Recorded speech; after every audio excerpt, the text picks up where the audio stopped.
Horror stories in Hindi में आप सभी का स्वागत है। दोस्तों, अगर आप लोग इस चैनल पर नए हों तो इस चैनल को सब्सक्राइब कर लीजिए।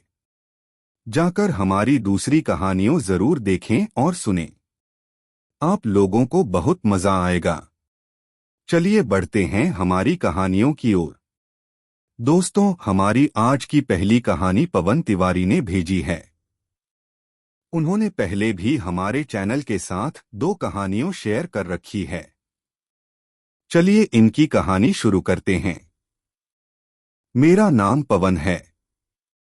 ये बात आज से कई साल पुरानी है, जब हम लोग गांव का घर छोड़कर, यानी कि वो घर बेचकर शहर आए हुए थे। हम जिस जगह शहर में रहना चाहते थे, वहां पर घर काफी महंगे थे। इसी वजह से हमें शहर से थोड़ी सी दूरी पर एक घर मिला जो कि काफी अच्छा था, लेकिन उस घर के आसपास कोई दूसरा घर नहीं था। मानो कई बार तो ऐसा लगता था कि जैसा हम किसी श्मशान घाट के पास या फिर किसी कब्रिस्तान के अंदर रहते हैं। उस घर को देखकर मुझे काफी अजीब लगता था। उस समय मेरी उम्र भी कुछ 9 साल की थी। मैं, मेरे पापा, मेरी मम्मी, मेरे दादा और दादी और साथ ही में मेरी बहन, हम 6 लोग कुल मिलाकर उस घर में रहने के लिए गए हुए थे। जब 2-4 दिन उस घर में बीत गए तब मेरी दादी जी कहने लगी कि इस घर में हम आए हैं, हमने पूजा पाठ भी नहीं की, क्यों ना हम इस घर में पहले पूजा करवा लेते हैं। दादी ने पूजा करने की सोची, तभी पापा ने कहा कि माँ, वैसे ही बहुत पैसे खर्चे हो चुके हैं और अभी आपको अगर पूजा करना है उसके लिए और पैसे लग जाएंगे। एक काम करते हैं, कुछ समय के लिए रुक जाते हैं, उसके बाद हम बड़ी और अच्छी पूजा करेंगे। पापा की बात सुनकर दादी भी इस बात पर मान गई, क्योंकि उस समय हमारे हालात सही में अच्छे नहीं चल रहे थे। पापा रोज आना सुबह काम पर जाते और देर रात में काम से लौटते थे। सारा घर का भार मेरे पापा के ऊपर था और ऊपर से मेरे दादाजी की तबीयत भी काफी ज्यादा खराब रहती थी, तो जितनी पापा की सैलरी आती थी उसमें से आधे से ज्यादा सैलरी दादाजी की दवाइयों में चले जाती थी। पापा और मम्मी दोनों ही बहुत परेशान थे। एक दिन की बात है कि मम्मी की एक कोई वहां पर दोस्त बनी। उसने मम्मी को भी काम के लिए बुलाया और मम्मी काफी ज्यादा खुश हो गई। मम्मी ने पापा को समझाया कि अगर हम दोनों ही मिलकर कमाएंगे तो घर में पैसे ज्यादा आएंगे और शायद कुछ आपकी दिक्कतें कम हो जाएंगी। पापा भी इस बात पर मान गए। मेरी मम्मी सुबह में 7 बजे जाती थी और शाम में लौटने में उन्हें 8 या 7:30 बज जाता था। एक रात की बात है कि मम्मी को जब घर पर हम लोगों ने नहीं देखा 8 बजे, तो हम लोग काफी ज्यादा परेशान हो गए कि इस समय तक तो मम्मी को आ जाना चाहिए था, लेकिन मम्मी अब तक क्यों नहीं आई। सभी लोग घर से परेशान थे। पापा ने हम लोगों से कहा कि तुम लोग घर के बाहर मत निकलना, मैं जाकर तुम्हारी मम्मी को ढूंढता हूँ। पापा रात के लगभग 11 बजकर 15 मिनट बजे घर लौटे, लेकिन तब तक भी मम्मी का कोई अता पता नहीं था। पापा को और घर वालों को ये लगने लगा कि शायद किसी डाकू ने मम्मी को किडनैप कर लिया होगा और इसी का टेंशन सभी लोग ले चुके थे। फिर पापा दोबारा कुछ 11:75 या 12 बजे के आसपास घर से निकलने लगे। तभी दादी मना भी कर रही थी, लेकिन पापा ने कहा कि नहीं, उसको ढूंढना जरूरी है। मैं जाता हूं और उसे ढूंढता हूं। अगर नहीं मिली तो मैं आज पुलिस कंप्लेंट कर दूंगा। पापा ने जाकर मम्मी को बहुत ढूंढा। उसके बाद लगभग रात के 2:30 बजे पापा और मम्मी दोनों ही घर पर आए। मम्मी की हालत बहुत ज्यादा खराब थी, वो पूरे भीगे हुए थे। समझ में ये नहीं आ रहा था कि बारिश का महीना तो था नहीं, तब मेरी मम्मी पूरे भीगे हुए कैसे थे। लेकिन पापा ने उस समय किसी को कोई जवाब नहीं दिया और चुपचाप मम्मी को लेकर अपने कमरे में चले गए। हम दोनों भाई बहन दादा दादी के साथ उनके कमरे में सोते थे। अगली सुबह जब हम लोग उठे तब मैंने ये चीज देखा कि मम्मी पहले जैसा अब हम लोगों के साथ बिहेव नहीं कर रही। उन्हें जॉब पर भी जाना था, लेकिन पापा ने उनकी दोस्त को पहले ही बता दिया था कि मम्मी की तबीयत खराब है, जिस वजह से वो 4-5 दिन काम पर नहीं आ सकेगी। वैसे तो मेरी मम्मी पहले रोजाना सुबह जल्दी उठकर सबके लिए नाश्ता बनाती थी और टिफिन भी बनाती थी, लेकिन वो दिन मम्मी उठी और बस चुपचाप घर में एक कोने में बैठी हुई थी।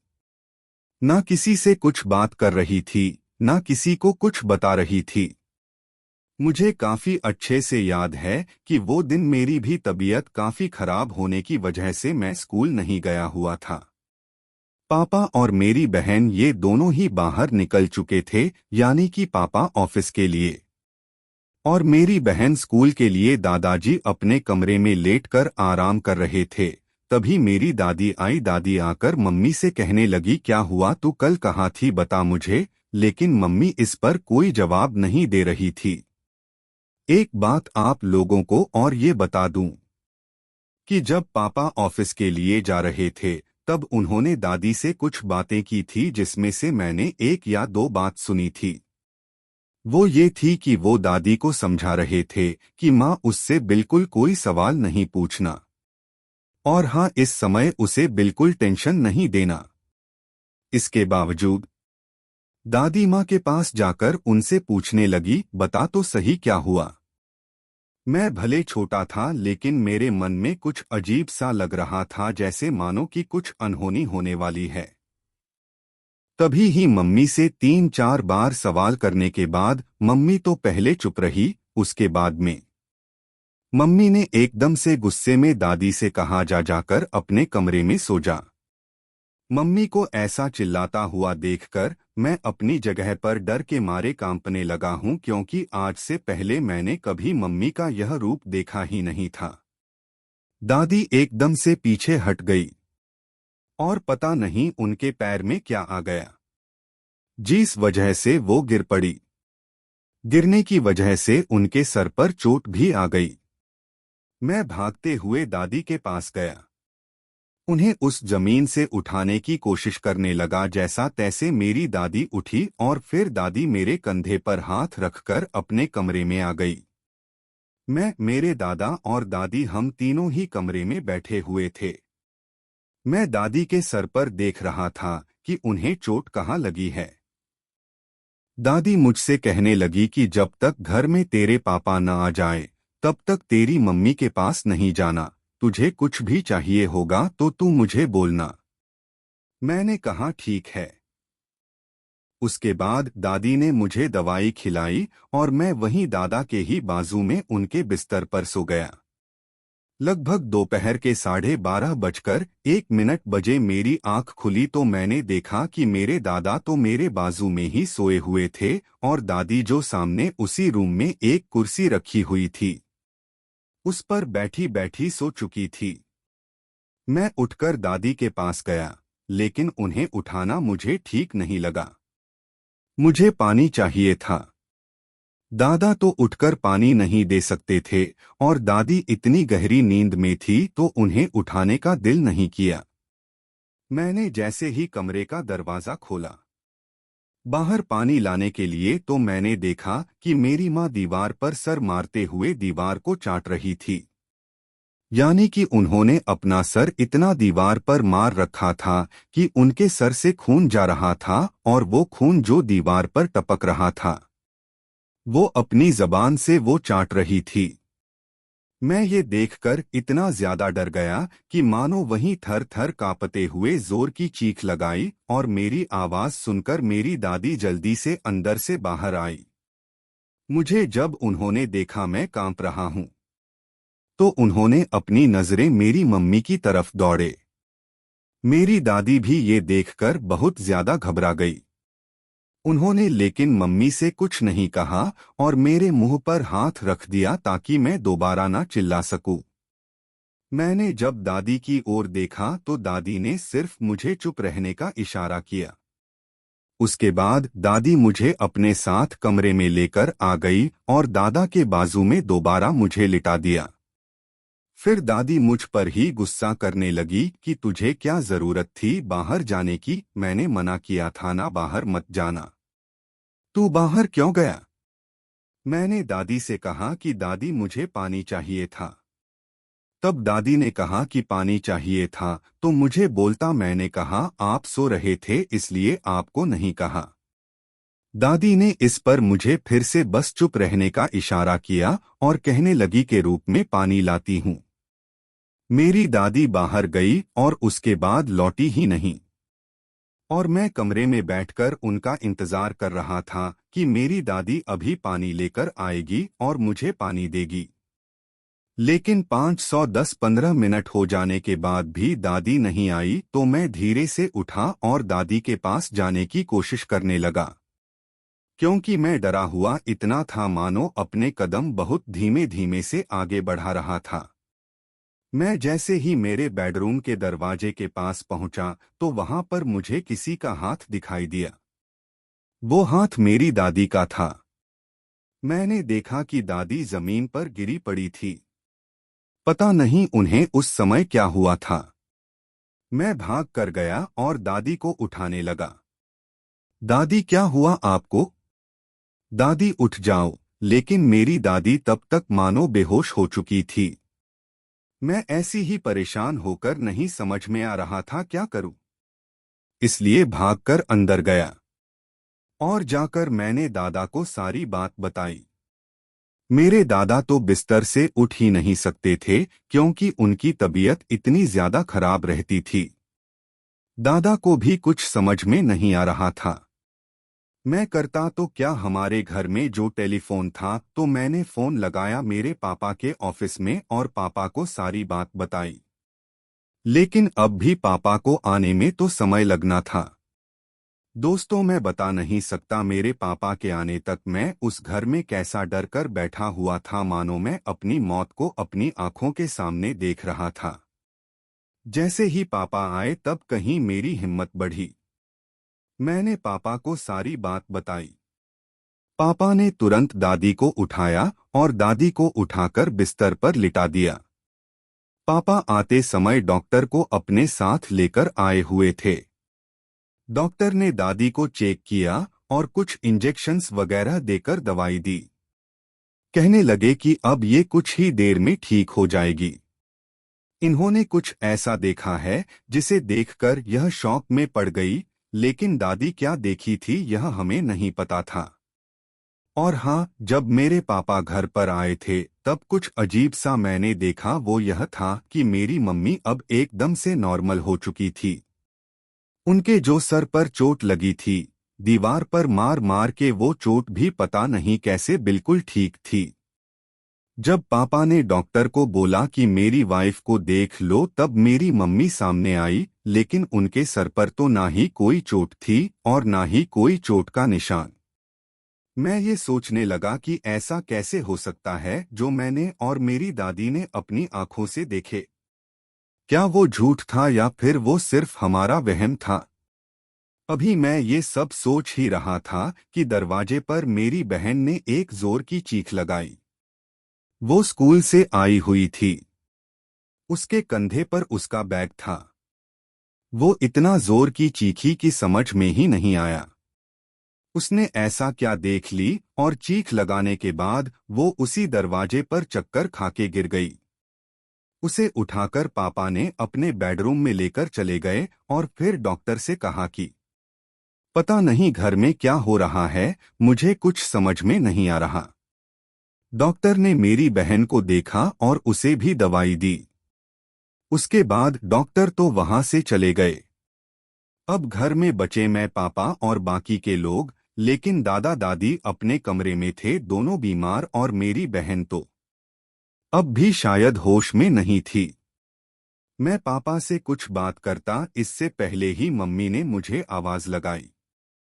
मैं मम्मी के पास गया तो वो घूर घूर कर मुझे देख रही थी, मानो जैसा कि अभी के अभी वो मुझे कच्चा चबाकर खा जाएगी, और सिर्फ ना मैं मुंडी हिला रही थी। जिससे मुझे ये समझ में आ गया कि मैं जो भी पापा को बोलने वाला था वो बोलने के लिए मुझे वो मना कर रही है।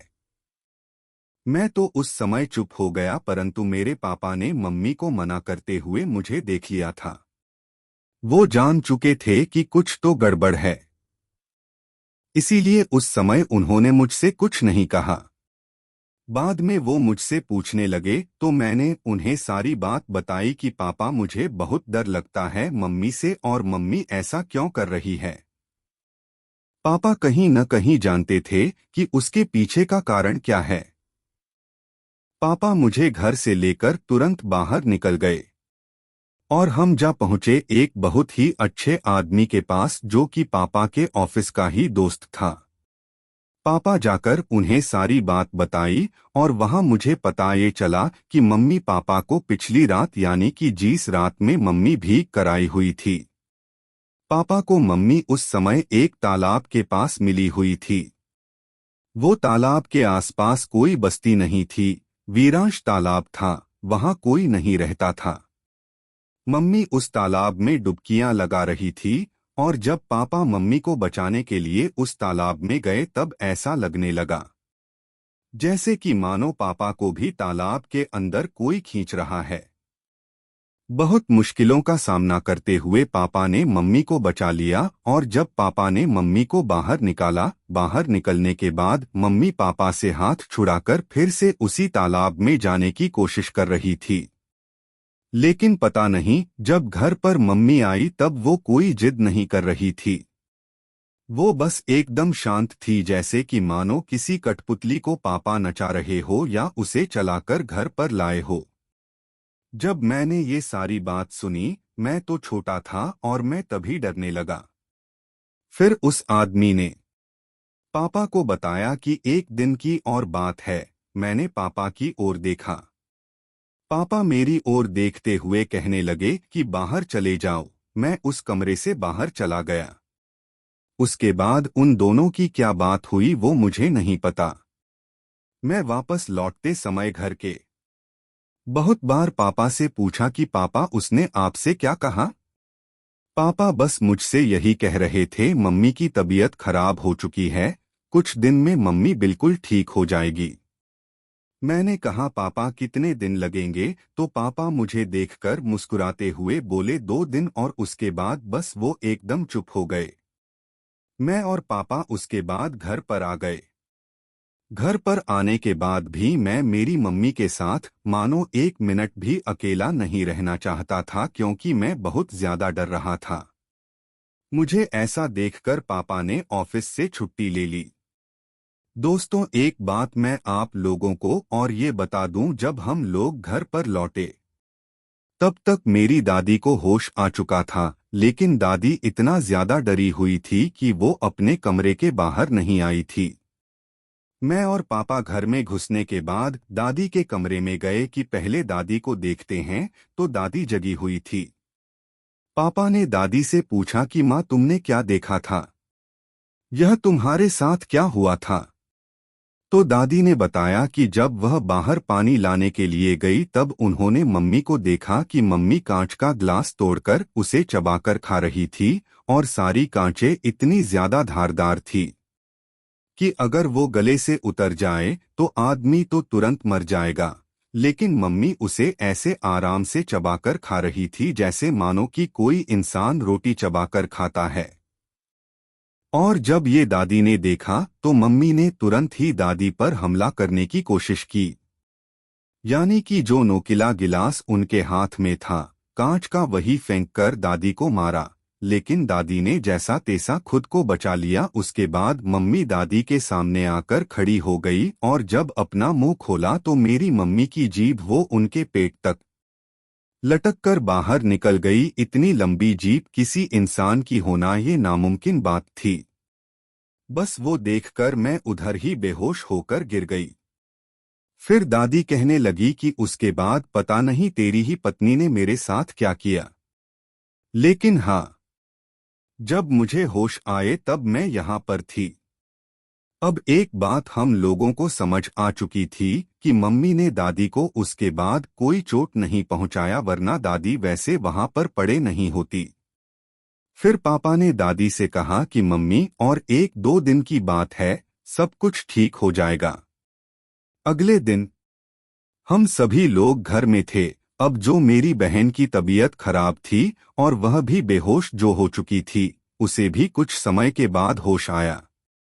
मैं, पापा और मेरे दादा दादी, मेरी बहन, हम सभी पांचों लोग मिलकर दादा दादी के ही कमरे में रात में सोए और वहीं पर पूरा दिन अगला वाला बीता दिए। मम्मी अकेले ही अपने कमरे में थीं। पापा ने घर को अंदर से लॉक कर दिया था ताकि न तो कोई अंदर से बाहर जा सके और न ही बाहर से कोई अंदर। दरअसल उस आदमी ने पापा से यह भी कहा था कि तेरी पत्नी भागने की कोशिश कर सकती है। शायद इसी डर की वजह से पापा ने घर को लॉक कर रखा था। जब अगला पूरा दिन बीत गया और हम सोने लगे तो मैंने कहा कि पापा, आज का भी दिन निकल गया। आपने तो मुझसे कहा था कि 2-3 दिन में मम्मा ठीक हो जाएगी, लेकिन अभी तक कुछ नहीं हुआ। पापा कहने लगे जल्दी ही सब अच्छा होगा। उसके बाद हम सभी लोग सो गए। अगली जब सुबह हुई तो हमारे घर के बाहर से किसी की खटखटाने की आवाज आई और ये समय हो रहा था सुबह के 6 बजे का। जब मैं उठकर पापा को उठाया तो पापा उठे एकदम से धड़पड़ाते हुए और जाकर दरवाजा खोला तो बाहर पुजारी जी थे और उनके साथ वही आदमी जिससे मिलने के लिए मैं और पापा गए हुए थे। उन लोगों को देखकर मानो कहीं न कहीं पापा को और हिम्मत आ गई थी। पुजारी जी के घर में घुसते ही मम्मी एकदम से आवाज बदलकर अपनी बात करने लगी और मम्मी कुछ अजीब सा बर्ताव करने लगी। वो पुजारी जी ने मम्मी से कुछ बात नहीं की, बस चुपचाप वो आकर बैठे और कुछ तंत्र मंत्र पढ़ने लगे। मम्मी के हाथ में एक छोटा सा खिलौना था हमारा। मम्मी ने वो खिलौना उठाया और इतनी जोर से पुजारी जी की ओर फेंक कर मारा कि मानो अगर वो किसी को भी लग जाता तो शायद सर फट जाता, क्योंकि वो हमारा खिलौना था। एक अच्छी मजबूत कार, छोटी सी, जो कि प्लास्टिक के साथ साथ मेटल की भी बनी हुई थी, लेकिन पता नहीं कैसे वो कार पुजारी जी को नहीं लगी। वो आने से पहले ही जमीन पर गिर पड़ी। उसके बाद पुजारी जी तुरंत उठकर मम्मी के कमरे में गए। वहां जाकर देखा, लेकिन शायद उन्हें कुछ मिला नहीं। वो दोबारा दादा दादी के रूम में आए और वहां पर फिर से देखा, लेकिन वहां पर भी उन्हें कुछ नहीं मिला। फिर वो पापा के साथ बाहर निकल गए। लगभग 1.5-2 घंटे के बाद जब वह घर पर आए तब उन्होंने देखा कि मम्मी बेहोश पड़ी हुई थी। पापा ने हम लोगों से पूछा मम्मी को क्या हुआ। तब मैंने पापा को बताया कि पापा, आप लोगों के जाने के बाद मम्मी जमीन पर जैसा आदमी चलता है वैसे ही चलते चलते अचानक से कभी दीवार पर चलने लग जाती और कभी नीचे उतर जाती। फिर इन्होंने एक जोर की चीख लगाई और जमीन पर बेहोश होकर गिर गई। पापा कहने लगे कि अब तुम्हारी मम्मा बिल्कुल ठीक हो जाएगी। फिर कुछ समय के बाद मम्मी को होश आया, लेकिन मम्मी को कुछ पता ही नहीं था कि उनके साथ क्या हुआ, क्योंकि जब मम्मी उठी तब उनके सिर में बहुत जोरों का दर्द था और वो पापा से कह रही थी कि क्या हुआ था मेरे साथ। मुझे पिछले 1-2 दिन का कुछ भी याद नहीं, मुझे कुछ समझ नहीं आ रहा। पापा ने कहा कि अभी तुम्हें आराम की जरूरत है, फिर कभी बाद में इसके बारे में बता देंगे। उसके बाद हम लोगों ने पापा से कई बार ये बात पूछने की कोशिश की, मैंने, मेरी बहन ने, मम्मी ने, दादा दादी ने, लेकिन पापा ने कभी किसी से कुछ नहीं कहा। जहां तक मुझे लगता है, हो सकता है मेरे पापा उस समय पुजारी जी के साथ उसी तालाब में गए होंगे, क्योंकि मेरी मम्मी की हालत खराब होना उसी तालाब से शुरू हुई थी। तो दोस्तों, ये थी पवन तिवारी जी की कहानी। बढ़ते हैं हमारी अगली कहानी की ओर। दोस्तों, हमारी अगली कहानी विपुल की है। चलिए की कहानी शुरू करते हैं। मेरा नाम विपुल है। ये घटना मैंने अपने ही गोडाउन में काम करने वाले एक ट्रक ड्राइवर से सुनी है। ये घटना वैसे तो आज से लगभग 4 साल पुरानी है, लेकिन मैंने जब ये घटना सुनी तो मैं ये सोच में पड़ गया, क्या आज के इस जमाने में भी भूत प्रेत होते हैं? चलिए, अब वो घटना मैं आप लोगों को सुनाता हूँ। मेरा ट्रक ड्राइवर मुझे बता रहा था कि एक शाम वो मॉल को लेकर कोलकाता जा रहा था। मुंबई से रास्ते में जाते जाते उसे कुछ रात के 1 बजे के आसपास एक जगह नींद आने लगी, तो उसने सोचा कि क्यों न मैं अपनी ट्रक रुकाकर 2 या 3 घंटा सो जाता हूं और उसके बाद दोबारा ट्रक लेकर निकल पड़ूंगा। उसने इसीलिए कोई सुनसान या फिर यूं कहिए कि शांत जगह पर ट्रक लगाने का सोचा, ताकि ट्रक साइड में लगी रहे और रोड पर जो भी जाने वाली गाड़ियां हैं उन्हें कोई दिक्कत न हो। इसीलिए मेरे ड्राइवर ने जगह ढूंढा और उसके बाद उसने एक जगह पर जाकर गाड़ी लगाया। वो बता रहा था कि रास्ता बिल्कुल ही ऐसा था जैसा मानो रास्ते के दोनों ही साइड सिर्फ और सिर्फ जंगली झाड़ियां थी। उसने जिस जगह पर ट्रक लगाया हुआ था वहां पर बहुत बड़े बड़े पेड़ भी थे। उसी थपेड़ों के पास लगकर उसने ट्रक को रुका दिया और अंदर सो पड़ा। लगभग 1.5 घंटे के बाद, यानी कुछ 2:45 बजे के आसपास उसकी आंख खुली। जब वो उठा तो उसे ऐसा महसूस होने लगा जैसे कि उसके सर पर कोई हथौड़ा मार रहा हो, या यूं कहिए कि सर में अजीब सा दर्द होने लगा। वो ये सोचने लगा कि हो सकता है नींद मुझे कम मिली इसीलिए सर दुख रहा है। वो दोबारा सोने की कोशिश करने लगा, लेकिन इस बार उसे नींद नहीं आ रही थी। अजीब सी बेचैनी और घबराहट उसे हो रही थी। उसने फिर घड़ी में टाइम देखा तो लगभग 3 बज चुके थे। सोचा कि एक काम करता हूँ, आगे निकल ही चलता हूँ। अगर फिर कभी रास्ते में नींद लगेगी तो गाड़ी को साइड में रुकाकर दोबारा सो जाऊंगा। यही सोचकर वो अपनी ट्रक वहां से निकाल लिया। लगभग 2 किलोमीटर जितना ही उसने कुछ रास्ता पार किया होगा कि उसके ट्रक का टायर पंक्चर हो गया। अब ट्रक का टायर पंक्चर हुआ तो वो अकेले तो ट्रक का टायर चेंज नहीं कर सकता था, और उस समय वो बता रहा था कि मेरी किस्मत ये खराब थी कि जो मेरे साथ हेल्पर था, जो अक्सर ही ट्रक ड्राइवर्स के साथ होते हैं, वो उसके साथ नहीं गया हुआ था। दरअसल जाने तो वाला था, लेकिन उसके घर पे कुछ बहुत बड़ी दिक्कत आ गई थी। इसी वजह से वो घर पर चला गया और मैंने भी उससे कहा था कि तू चले जा, मैं अकेला ट्रक लेकर चला जाऊंगा। हालांकि अगर यह बात मैं अपने साहब को बोलता तो वो कोई दूसरा हेल्पर भेज देते हैं, लेकिन मैंने सोचा कि कई बार तो यह रास्ते से आए गए हैं, मुझे जरूरत नहीं पड़ेगी। लेकिन वह कहते हैं न कि जब जो चीज न हो तभी ही उसकी जरूरत पड़ जाती है। अब उस सुनसान रास्ते पर मैं ये सोचने लगा कि रात के 3 बजे मैं ट्रक का टायर पंक्चर कैसे बनाऊं, या फिर किसको मदद के लिए बुलाऊं। ट्रक भी लोडेड थी तो ट्रक को ऐसा छोड़कर चले जाना मानो बेवकूफ थी। इसीलिए मैं वहीं पर इंतजार करता रहा, और अब कहीं न कहीं मुझे ऐसा लगा कि मुझे ही जाकर मदद लानी पड़ेगी।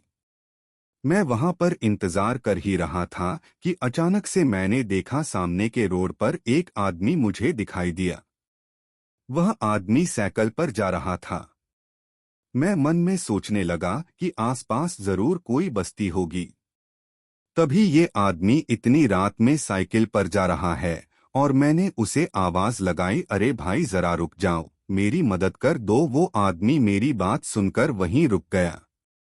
फिर मैंने उसे बताया कि ऐसा ऐसा मेरे साथ हुआ है, तो वो कहने लगा कि थोड़ी दूरी पर एक टायर पंक्चर वाला है, लेकिन वो अभी इतनी रात में आएगा या नहीं यह नहीं पता। मैंने कहा कि आप मुझे उसके घर तक लेकर चलो, मैं कुछ ज्यादा पैसे दे दूंगा। उसे वह कहने लगा, घर तो नहीं पता, लेकिन हाँ मैं आपको बीच रास्ते में छोड़ दूंगा और बता दूंगा उसका घर कहाँ है। मैंने कहा ठीक है।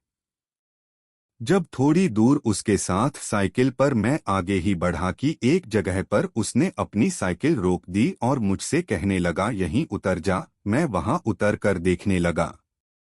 आसपास ना ही तो कोई पंचर वाला था, ना ही कोई दुकान और ना ही कोई घर। मैंने कहा, पंचर वाला कहाँ है? जिसके बाद उसने अपना बायां हाथ उठाया और उसे जंगली झाड़ियों की ओर इशारा करने लगा। मैंने कहा, यहाँ। वो कहने लगा, हाँ, बस यहीं से सीधा सीधा अंदर चलते चले जाना, इस रास्ते के खत्म होने पर ही उसका घर है, वो तुम्हें वहां मिल जाएगा। मैंने कहा, लेकिन यह रास्ता कहाँ है? और मुझे नहीं लगता अंदर कोई होगा। तब वो गुस्से में मेरी ओर देखा, कहने लगा, जाना है तो जाओ वरना वापस लौट जाओ। मुझे लगा कि मुझे चले ही जाना चाहिए। उसकी बात सुनकर लगभग 10 से 15 मिनट चलने के बाद मैंने ये महसूस किया कि वो रास्ता खत्म ही नहीं हो रहा था। मुझे समझ नहीं आ रहा था कि ये क्या हो रहा है मेरे साथ। तभी ही मैंने सोचा कि एक काम करता हूँ, वापस अपने ट्रक के पास चला जाता हूँ। जब सुबह होगी और लोग दिखेंगे, यानी कि रास्ते पर गाड़ियां दिखेगी, तब किसी की मदद ले लूंगा और फिर किसी ना किसी पंचर वाले को ढूंढ लूंगा। नॉइस। मैं जैसे ही पीछे पलटा तभी ही वो साइकिल वाला आदमी मुझे मेरे बाजू में खड़ा दिखाई दिया, लेकिन इस बार उसके पास साइकिल नहीं थी। मैं एकदम हक्का पक्का रह गया।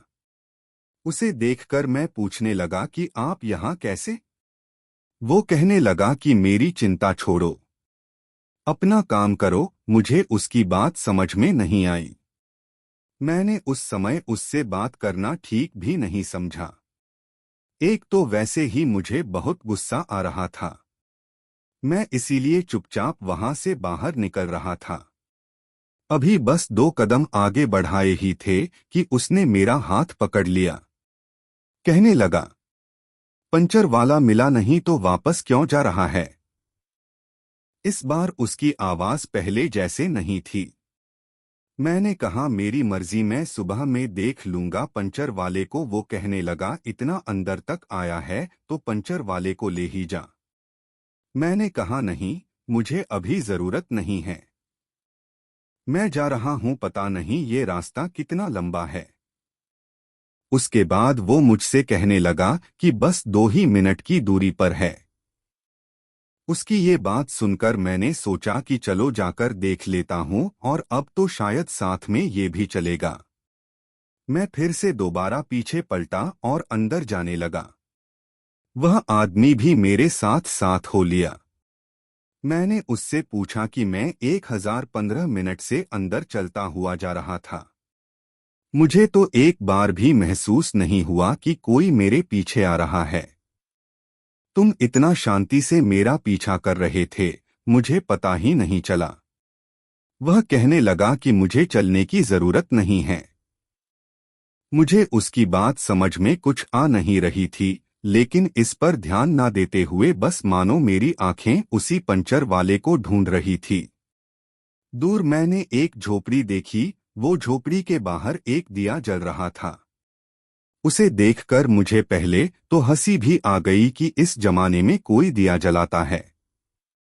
आज तो लाइट का जमाना है, लेकिन इस पर कुछ न कहते हुए मैं उस झोपड़ी की तरफ जल्दी जल्दी आगे जाने लगा। जब उस झोपड़ी के पास मैं पहुंचा तो देखा कि उस झोपड़ी के अंदर कोई नहीं है। बिल्कुल खाली वीरान सी पड़ी हुई थी। मैं जब पीछे पलटकर उस आदमी को भी बस बोलने ही वाला था कि यहाँ कोई नहीं है, तो देखा कि वह आदमी मेरे पीछे था ही नहीं। मुझे अजीब लगने लगा कि अभी तक ये मेरे साथ था। अचानक मेरी आंखों से कहाँ गायब हो गया। जहां तक के दूर दूर तक मेरी नजरें जा रही थी, वहां तक उस आदमी का कोई अता पता नहीं था। मैं उस झोपड़ी के बाहर खड़े होकर चिल्लाता, कोई है क्या? अंदर कोई है आसपास? लेकिन वहां 5 मिनट इंतजार करने पर भी अंदर से किसी का कोई जवाब नहीं है। मैं समझ चुका था कि यहाँ कोई नहीं है और कहीं न कहीं मुझे डर लगने लगा था। मैं तुरंत वहां से भागते हुए अपनी ट्रक की तरफ आ रहा था। जब मैं भाग रहा था तब मानो मुझे ऐसा महसूस हो रहा था कि कोई मेरे साथ में भाग रहा है, लेकिन मुझे कोई दिखाई नहीं दे रहा था। मैं तो बस भगवान का नाम लेकर उस रास्ते को पार किया और जैसा तैसे अपने ट्रक में आकर बैठ गया, और उसके बाद मैंने ट्रक के दोनों कांचे चढ़ा लिए और चुपचाप सुबह होने का इंतजार किया। अच्छी बात ये थी वो भूत या प्रेत आत्मा ने मुझे कोई नुकसान नहीं पहुंचाया था। जब सुबह हुई तो मैंने एक गाड़ी वाले से मदद मांगी और फिर अपने ट्रक का टायर बनाकर वहां से निकल पड़ा। और दोस्तों, जब मैंने उस ट्रक ड्राइवर से ये पूछा कि आपको डर नहीं लगा, तो वो मुझे देखकर कहने लगा कि मेरी उम्र 52 साल है और उससे पहले मैंने कई सारी भूतिया घटनाएं देखी हैं और सुनी भी है। हम ट्रक ड्राइवरों को तो अक्सर भूतों का सामना करना पड़ता है। ये तो बहुत छोटी सी घटना थी, इसीलिए मैं उतना ज्यादा नहीं डरा जो कि इससे पहले की मेरे साथ घटनाएं हुई थी, और तब मैं डरा था। दोस्तों, इसी के साथ विपुल जी लिखते हैं कि आगे टाइम मिलेगा तो मैं जरूर इसी चैनल के साथ वो सारी भूतिया घटनाएं शेयर करूंगा। चलिए अब बढ़ते हैं अगली कहानी की ओर। दोस्तों, हमारी अगली कहानी शिवम ने भेजी है। चलिए इनकी कहानी शुरू करते हैं। मेरा नाम शिवम है। मैं थाने में भयंदर से हूं और यह घटना जो आज मैं सुनाने जा रहा हूं, यह मेरे साथ 7 साल पहले घटी थी जब मेरी उम्र 16 साल की थी। मैं अपने गांव गया हुआ था।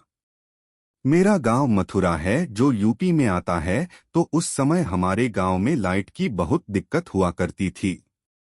वो गांव पूरी तरह से डेवलप हुआ ही नहीं था, यानी कि अंडर डेवलपमेंट में था, और डेवलपमेंट नहीं होने की वजह से गांव में लाइट की तो दिक्कत थी ही थी, साथ ही साथ दूसरी बहुत सारी चीजों की भी दिक्कत थी। तो मैं अपने गांव के घर में उस रात अकेला था। मुझे याद है कि वो अमावस्या की रात थी और मेरे मम्मी पापा कुछ काम से घर पे नहीं थे। उन्होंने मुझे साफ साफ कह दिया था कि घर के बाहर बिल्कुल नहीं जाना। मैं अपने रूम में ही बैठकर टीवी देख रहा था। तभी अचानक से लाइट चली गई, और हमारी लाइट का जो मेन स्विच है जहां से लाइट चेक की जाती है वो घर के पीछे साइड था, और वहां से एक कच्चा रास्ता भी जाता था। तो मैं उस टाइम भूत प्रेत पे विश्वास नहीं करता था।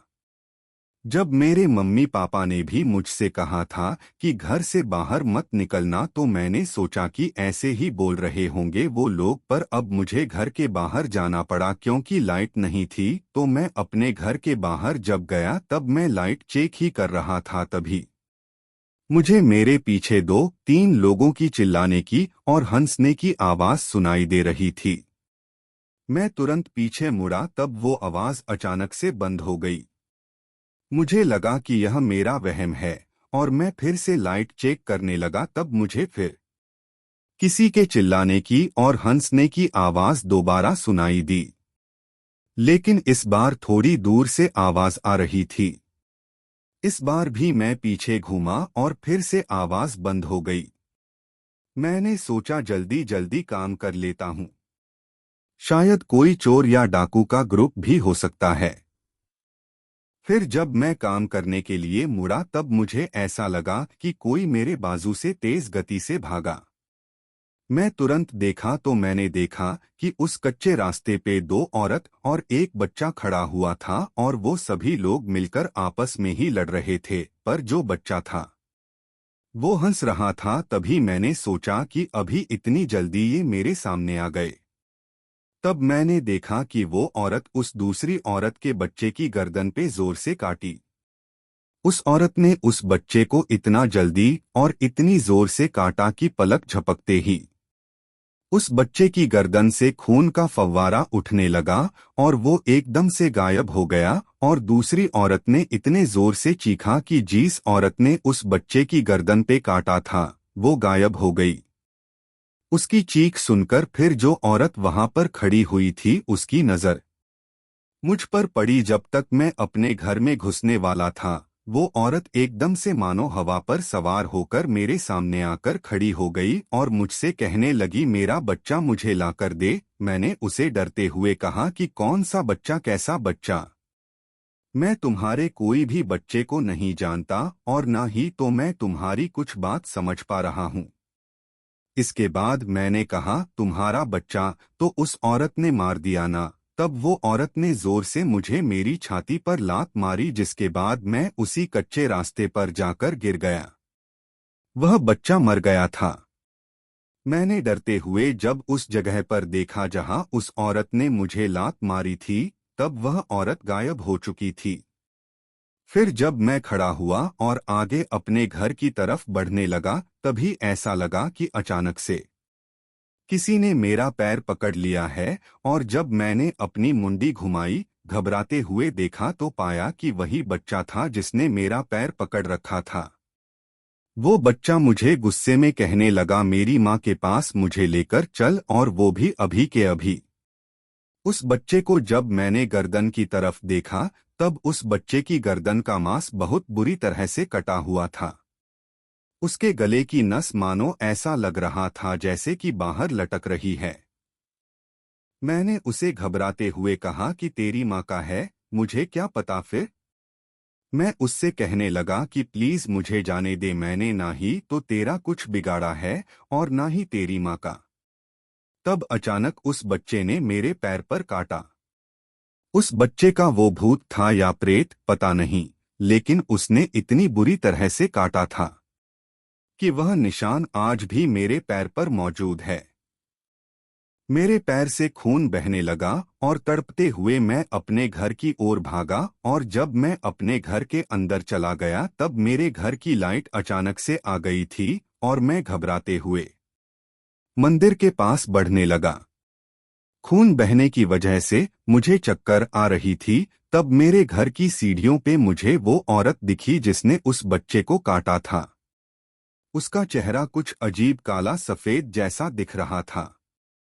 यही नहीं, उसका चेहरा बिल्कुल ब्लैंक था, यानी कि फेस पर न आंखें न नाक थी। एकदम से चेहरा ब्लैंक, नहीं तो आईब्रास न उसके होंठ देख रहे थे। मैं यह देखकर डर कर बेहोश हो गया।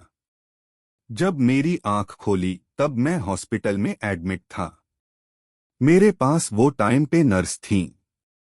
उस नर्स ने मेरी मम्मी पापा को बुलाया। जब मेरे पेरेंट्स हैं तब उन्होंने सबसे पहले मुझसे पूछा कि तुझे वो तीनों दिखे थे ना। मैंने चौंकते हुए कहा कि हाँ हाँ, मुझे दो औरत और एक बच्चा दिखे थे, उन्होंने ही मेरा ये हाल किया। मेरे पेरेंट्स समझ गए। उन्होंने सबसे पहले जब मैं हॉस्पिटल से डिस्चार्ज हुआ तब मुझे हमारे यहाँ के बहुत बड़े पुजारी जी के पास लेकर चले गए और मेरे साथ घटी घटना मैंने उन्हें बताई। तब पुजारी जी ने कहा कि तेरा नसीब अच्छा था कि तू अपने घर के मंदिर के पास था। अगर तू घर के बाहर होता तो पक्का आज तू यहाँ बैठा नहीं होता। फिर मेरे मम्मी पापा ने उनसे कुछ अकेले में बात की और उन्होंने उसके बाद मुझे एक रक्षा कवच जैसा बांध दिया मेरे हाथ पर, और फिर हम वहां से लौट आए। यह घटना होने के बाद हमने घर पर बहुत बड़ी पूजा भी रखवाई थी, और वह पूजा हो जाने के बाद हमने हमारे गांव का वह घर बेच दिया और फिर हम यहाँ आ गए। मेरे मम्मी पापा ने मुझे आज तक नहीं बताया कि वो तीनों कौन थे और उनके साथ क्या हुआ था। पर हाँ, तब से मुझे भूत प्रेत आत्माओं पर बिल्कुल यकीन हो गया था। सच कहूं तो मुझे भूत प्रेतों पर आज उतना ही यकीन है जितना कि भगवान पर। इसीलिए अगर आज मैं जिंदा हूं तो उसकी वजह सिर्फ और सिर्फ भगवान है। तो दोस्तों, ये थी हमारी आज की सभी कहानियों। उम्मीद करता हूं कि आप लोगों को पसंद आई होगी। दोस्तों, इनमें से जो भी कहानी आप लोगों को अच्छी लगी हो उसके बारे में नीचे कमेंट सेक्शन में लिखना मत भूलना। चैनल पर नए हो तो चैनल को सब्सक्राइब किए बिना मत जाना। मिलते हैं हमारी अगले वीडियो में।